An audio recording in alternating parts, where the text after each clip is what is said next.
Welcome to this episode of the 94twenty podcast, where we talk about the music that we love and the industry that we tolerate.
Hey everyone, and welcome back to this episode of the 94twenty podcast.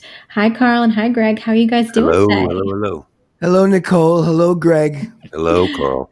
So Greg, I know the past couple of episodes we've been kind of talking a little bit about our favorite movies and music around that too. So we thought today we'd kind of take a different spin on what we normally would do, and our audience has just heard it with what we played, but kind of tell us what you want to talk about today. Yeah, I just thought we'd talk about our favorite movies, our favorite films, how films might have inspired, our careers, or might have inspired us to take a particular creative direction in our work.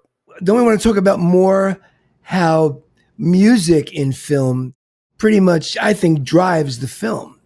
We can just jump right in, and I can just spew everything that I know, what little I know about movies.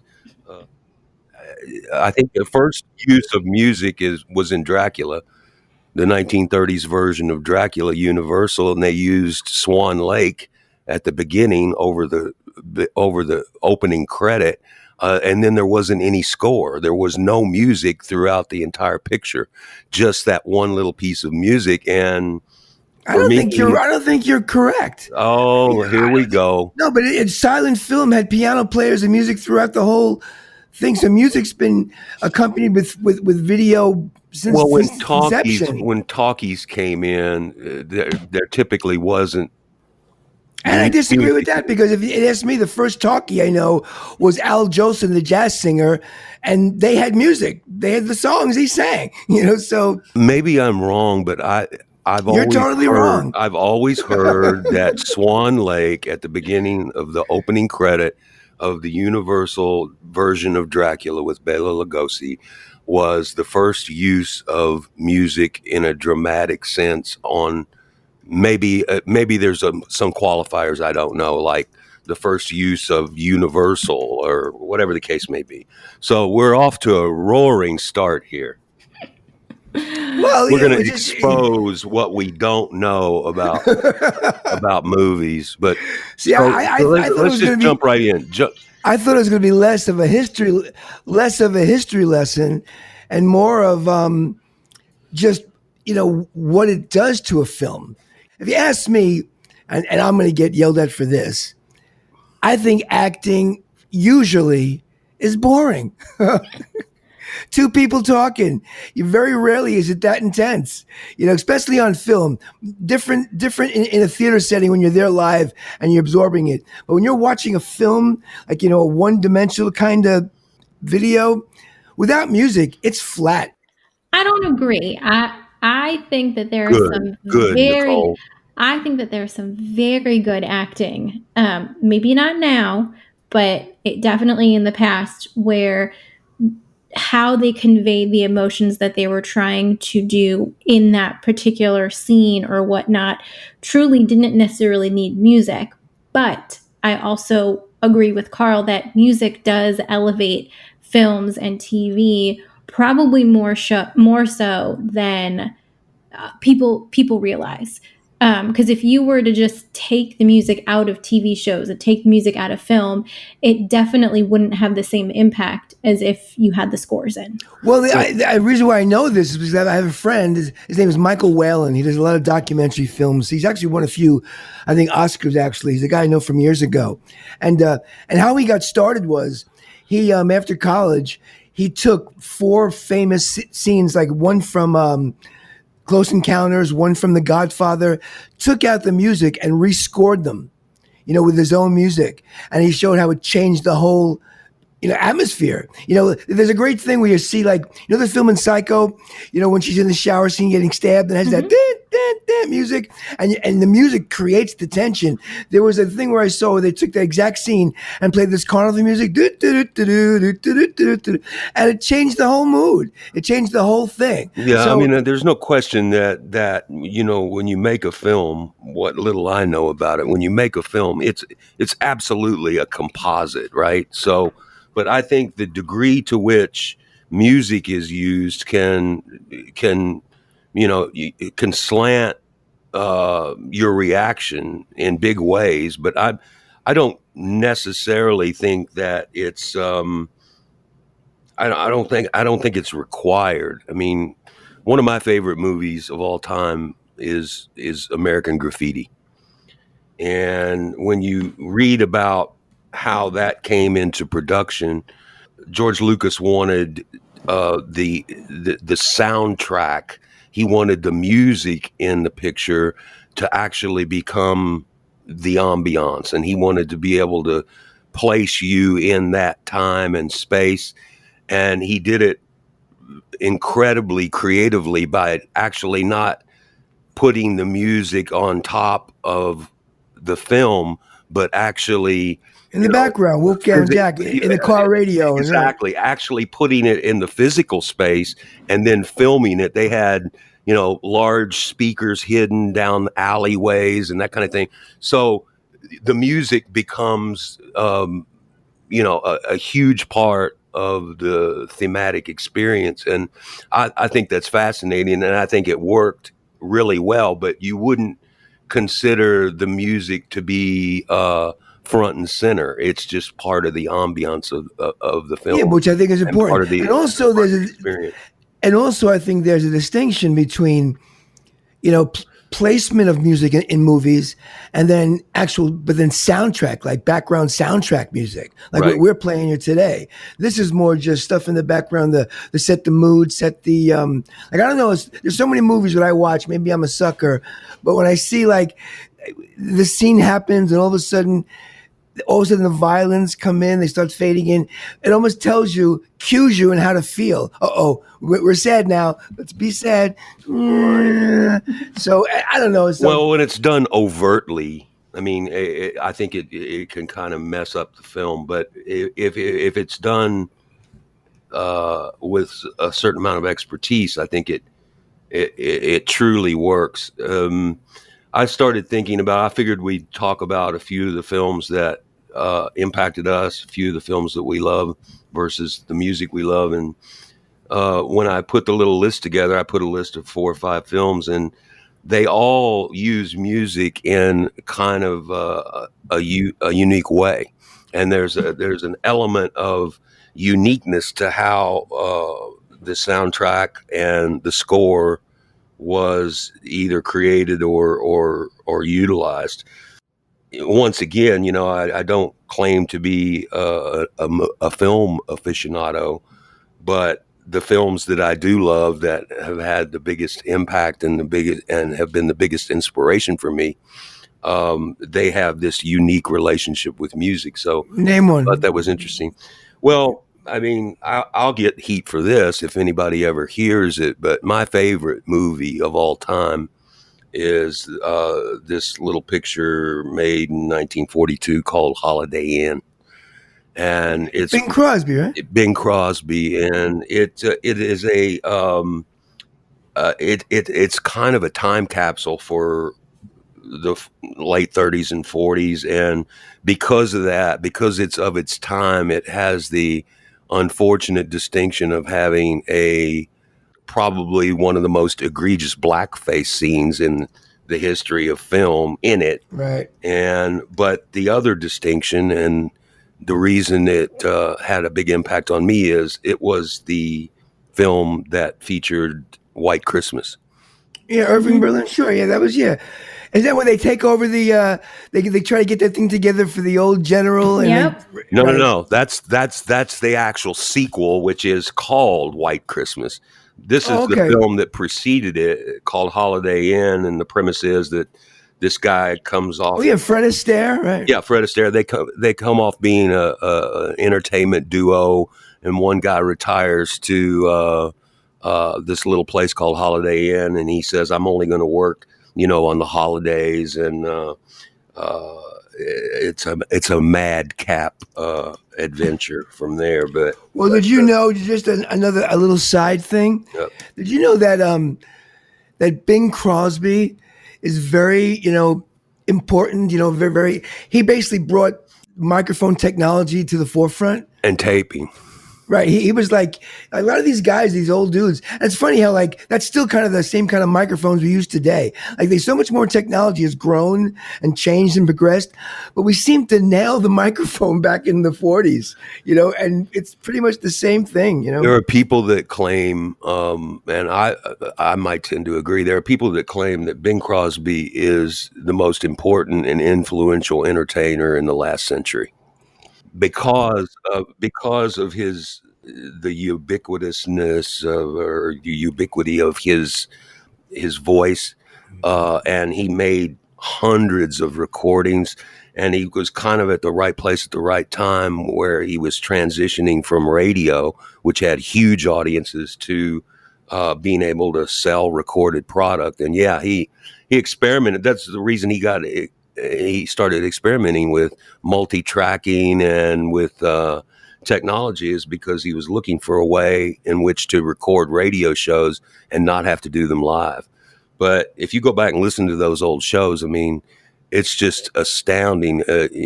You'll never hear him hit a bad note or put in a mediocre performance, and they did hundreds of shows live.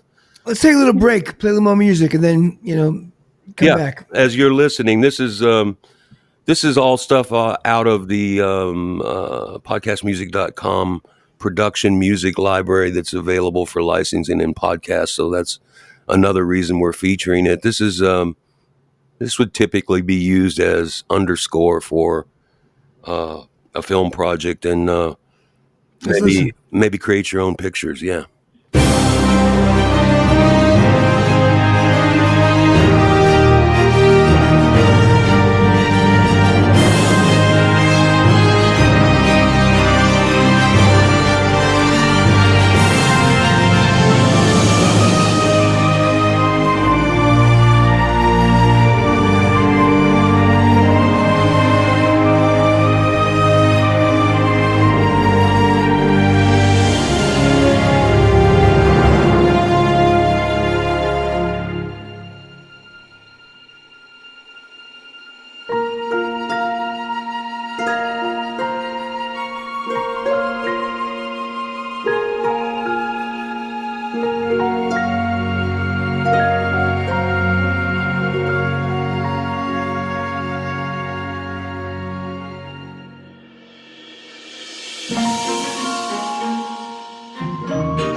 Hey everyone, we're back. But I have to agree with Greg. I think Bing Crosby is that iconic person, especially when it comes to how influential he was with sound.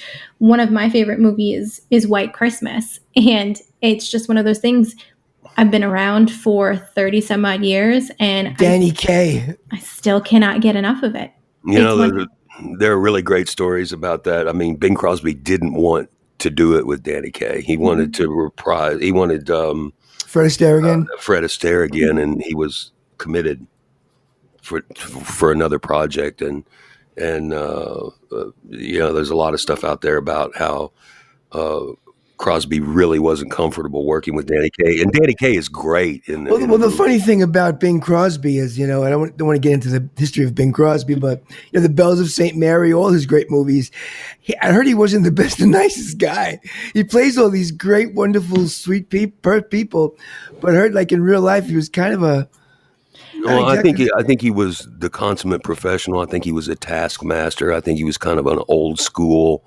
He had old school parenting skills, but if you do the research, you most of that was propagated by His son. some you know, some kind of mental illness in his family.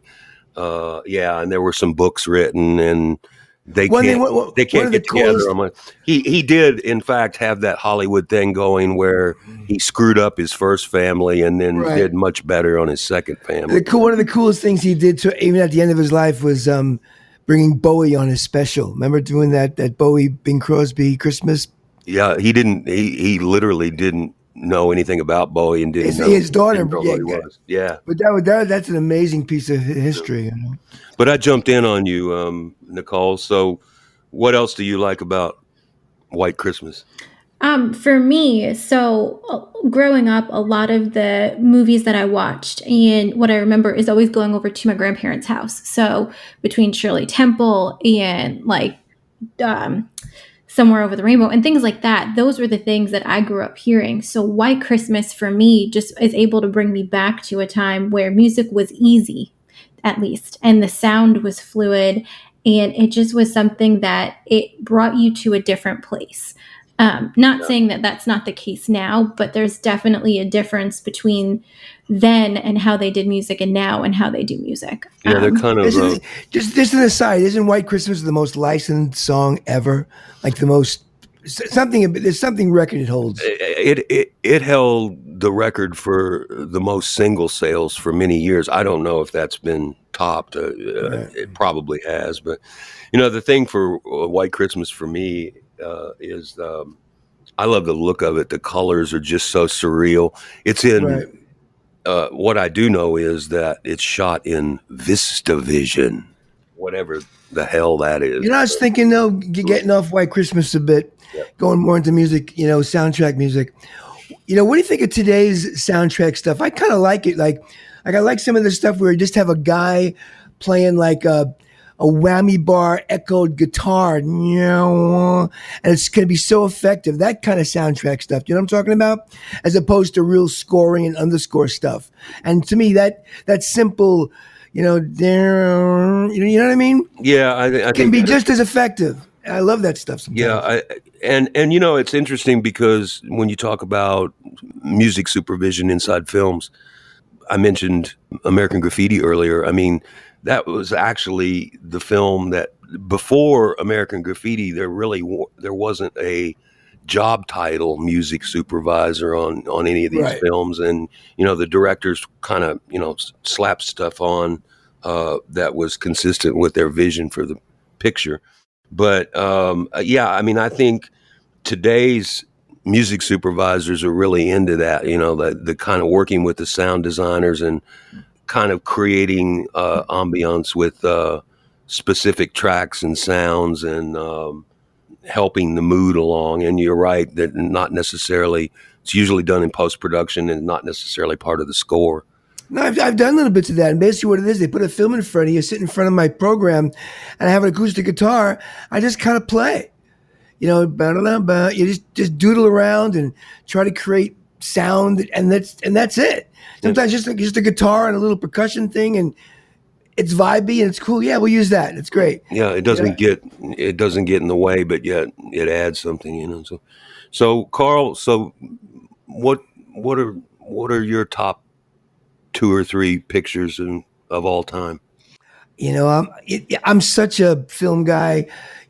I don't know. I love movies that move me, and the music is a major part of it. But then one of my favorite movies basically is Almost Famous by Cameron Crowe. I wouldn't have guessed that. Well, you know what I love about that movie? It so depicts my time. I'm the age of that kid. He really nailed it. Like a lot of times when in films they don't take real care about the right microphones or the right guitars to use. Like they have guys in that circa 1968 playing an amplifier that wasn't invented until 78. You know what I mean? So little stuff like that I really look at and the detail. And he did it so well, and the music was done so well. And to me, he nailed that time. If you want to know what it was like in the late 60s, early 70s, the rock scene in America, that movie to me nails it.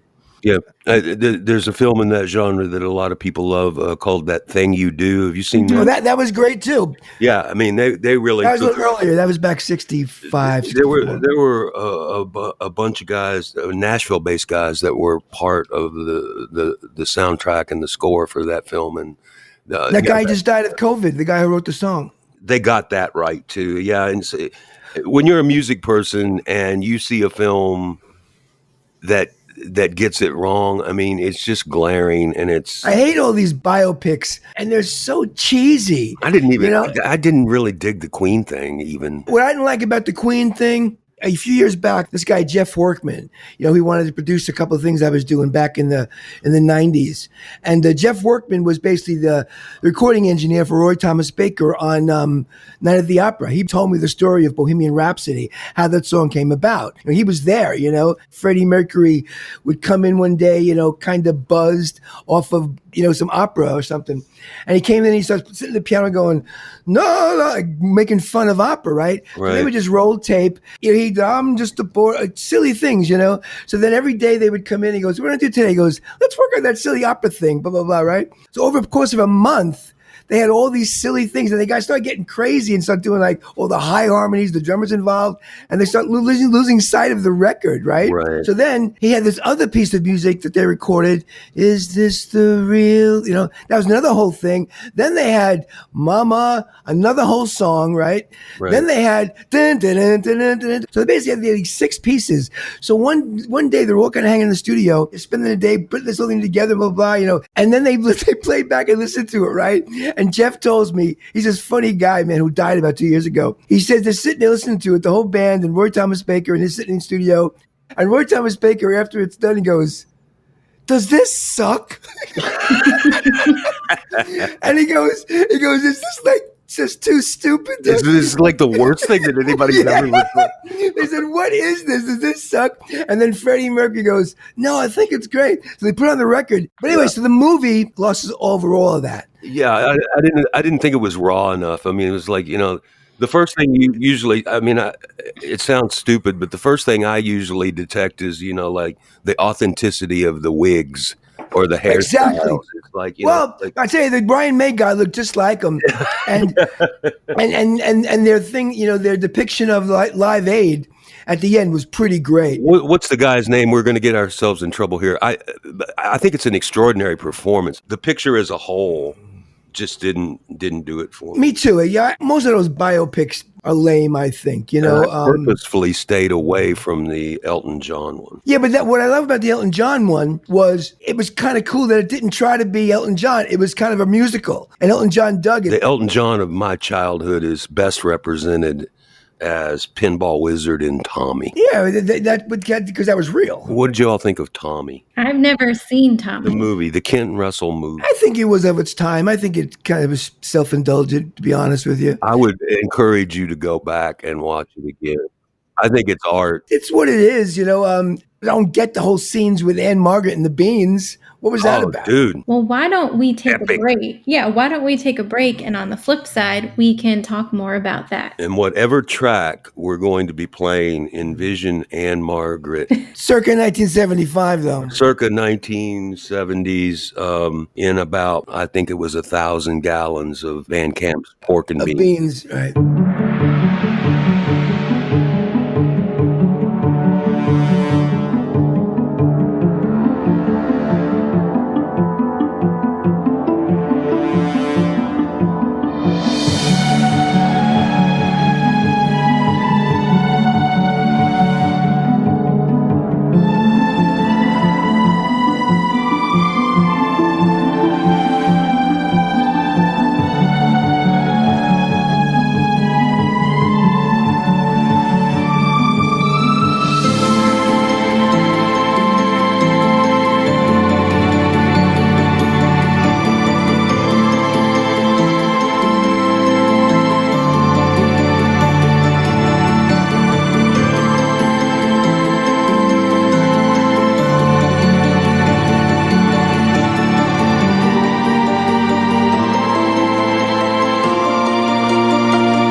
Welcome back, everyone. So, like we were talking about before, and I know I cut you both off, but you guys were talking about the Elton John biopic, and then kind of we were talking a little bit about Tommy. But Greg, the whole point of what we're talking about today is based off of our opinions on how music has influenced the films that we truly do love and go back to. Yep.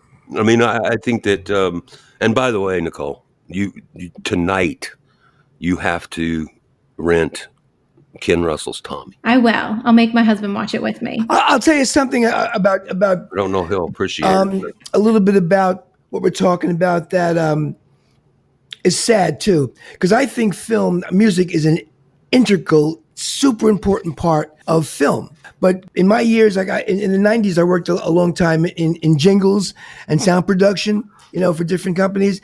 And how it kind of breaks down is that for every $10 they spend on film, they spend $1 on music. Yeah, but I mean, the magic can always happen because if you've got people making the film that can deliver on a smaller budget, it can always happen.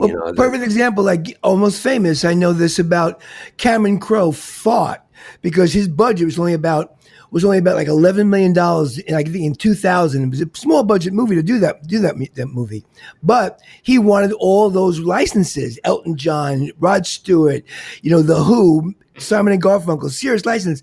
His license for that movie cost about $3.5 million at the time, which is about almost a third of his full budget of the film, which to him was it was craziness to spend that much money on music, but to him it was necessary. The same thing happened with American Graffiti. I mean, Lucas said, I won't make the movie if I can't get the real stuff. If the original recordings aren't part of the movie.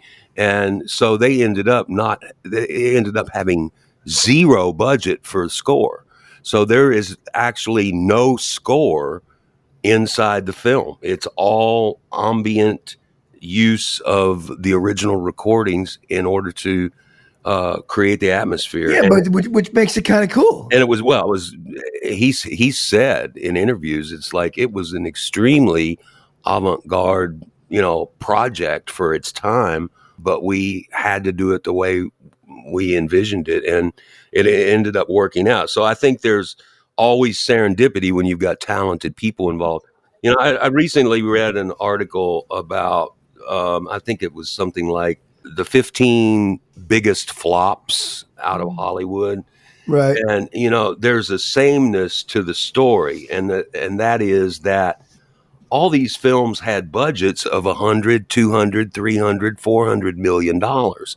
So, I mean, what do you expect when you're rolling the dice on a creative project and you're investing $300 million? I mean, it's just the films that appeal to me are the ones that are made for $10 million. And it's my understanding that very, very, very few of those are made these days because the studios don't see the return. And so sometimes it's easier to get a $200 million film financed as opposed to a $10 million film. But, if you're putting that much up front, and I assume that's what it costs because you got hundreds of people working on this collaborative piece, what can you expect? I mean, there's a great film that I recommend. It's called The Big Picture, and it's with Kevin Bacon. Yeah, you've talked about this. I love this movie because it talks about how you got to watch it because it talks about what we're talking about Hollywood. And the premise is, it's funny. Kevin Bacon pays this guy who comes out of like the equivalent of like New York NYU film school. Like he's the wonderkind, like the great. Everyone wants him because he's that big filmmaker at NYU. So he comes in, he goes to Hollywood, and he gets his choice of people to make his movie because now he's the big new kid from NYU. You know what I mean? And I think that's where Scorsese came out of and stuff like that, So anyway, he gets to Hollywood and he goes to the guys. He gets his deal and he goes, "Okay, now Kevin, tell me your movie." And he goes, "Well, it starts off," and he's talking to the head of the studio. He goes, "Well, it starts off in a log cabin in the winter, and it's black and white." He goes, "Oh, black and white. Could it be color?" He goes, "Oh, well, I guess it could be color. Okay. And does it have to be a dark gray cabin in the winter? Could it be like maybe the beach, like in the summer?"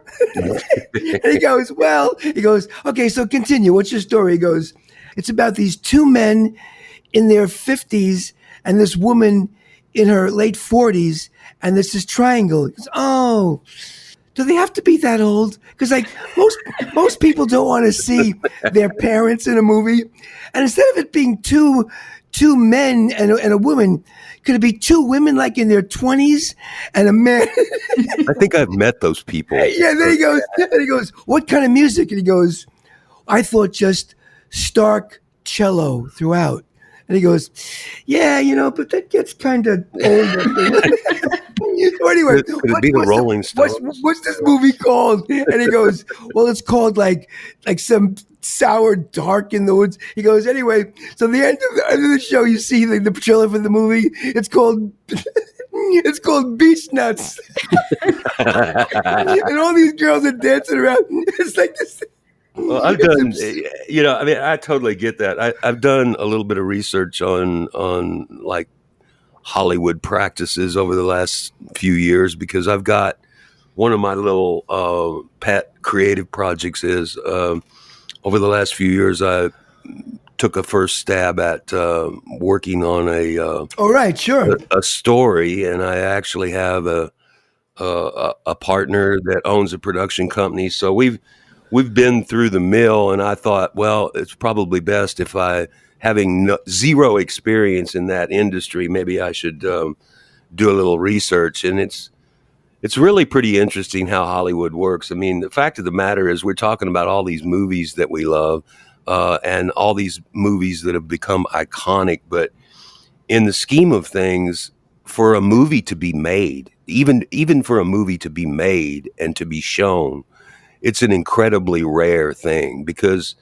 essentially what Hollywood is, it's a compository of stories, and that's really kind of the what's the word, coin of the realm. That's the tender that drives the industry. All these people are just acquiring stories and acquiring rights and taking options on the stories. Whether or not the movie ever gets made is really kind of secondary. They're basically just collecting stories on the off chance that somebody's going to be willing to Well, spend yeah, it's amazing and invest in making anything really quality gets made ever. Absolutely, no question. And so that's why I tend to gravitate towards the indie stuff, not the indie stuff that somebody made on a credit card, but the stuff that Doesn't get maybe, shown in like the big theaters most of the time. or the stuff that maybe has some creative vision and it's a pet project of. One of the things that fascinated me was I started reading about these directors that have blockbusters in their canon, that they've all got projects that they've tried to get financed and they've tried to make for 10, 15, 20 years. And it's like, you telling me that Martin Scorsese has a project he wants to do and he can't make it because he can't find the financing? That's the reality of Hollywood. It's very strange. Well, I know there's like Clint Eastwood, and he had a deal with his studio where that's why he kept doing these Dirty Harrys and those silly movies. He said, for every Dirty Harry I'll do, you got to give me one of mine. And that's where he got to make, his Unforgiven and all those other movies, because one and one. I tell you, it's a funny thing. There's a thing that Matt Damon did with Ben Affleck back on HBO years ago. It's called Project Greenlight. Yeah, I saw some of that. And one thing he said that was funny, he goes, listen, even to make a bad movie is hard. Even to make the worst movie in the world, it's still hard. A lot of parts. So I don't know. I was going to say too, there's a documentary on Netflix. I have to find it because I don't remember the name of it, that goes into depths of some of the classic movies that everyone knows and loves nowadays. And one of the concentrations is Home Alone, and how that movie almost never got made for many different reasons, and how some of the actors even were called in at the last minute in order to make the movie work.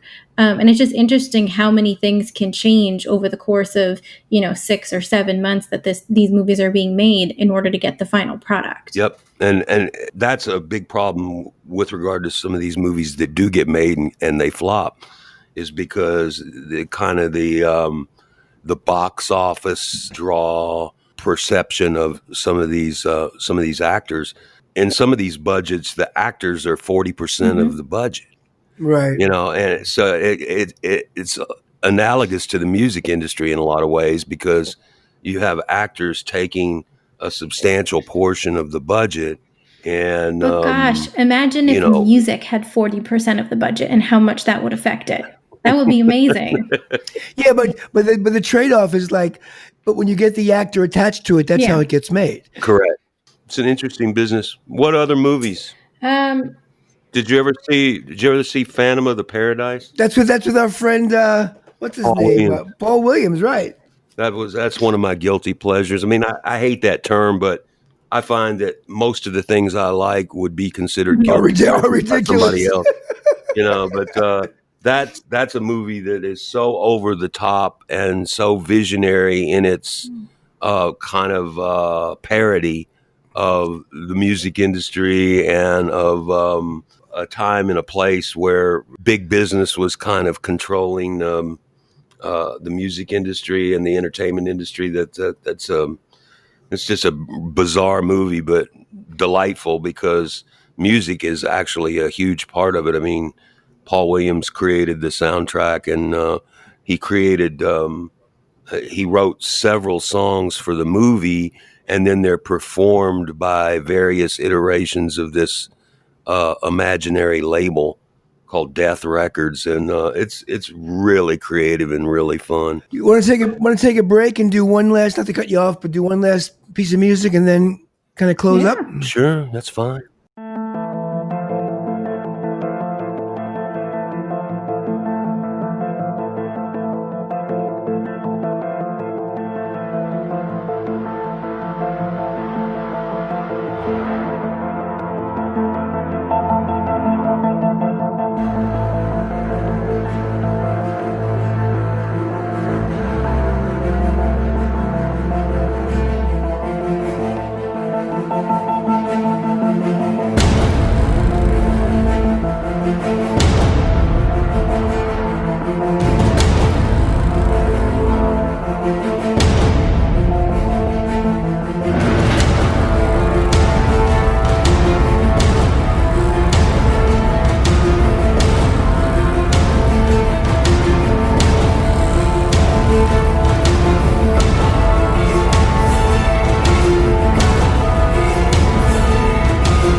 We're back. So to round out this episode, because we could probably keep going and talking about this probably for a good 4 hours if we really wanted to. Well, because It's an interesting topic. It's vast. But I guess to kind of close this out, what are your takes on where the industry is potentially going, especially when it comes to music still having the impact it had before when it comes to film? I think the newer directors are going indie. They're going less scores. Nothing like the Harry Potter score or anything like that. Where Unless they're the big movies like that. The big movies are still doing it. Well, I mean, what you're talking around is the idea that Danny Elfman essentially has cornered the market on writing the scores for a lot of great pictures. Probably one of my favorite movies of all time, bar none, is Big Fish. You've mentioned that a lot of times. Albert Finney. I was so influenced by that movie. And it was just amazing to me, and it actually has become also my favorite film score of all time. And Danny Elfman did it, and it's just magic, and I love it so much. Maybe the reason we did this episode, bogus as it may be, was that I think Nicole mentioned Field of Dreams a couple episodes back, and that's a father-son story too that's really touching. So, guys, what do you think we've taught our audience with this episode? Have they learned anything? I think, speaking for myself, I've taught people that I don't know jack about movies. I think they've learned something about our taste in movies and the music that we like to hear. But also, hopefully, it just gets them inspired to actually listen to the music in movies now, if that's not something that they were aware of, and see how it does truly affect what's going on in the films and how it can convey emotions and drive the movie forward. Well, on that note, everyone, make sure that you go to the website and subscribe to this podcast so you do not miss out on any of these wonderful episodes that we're going to keep bringing you.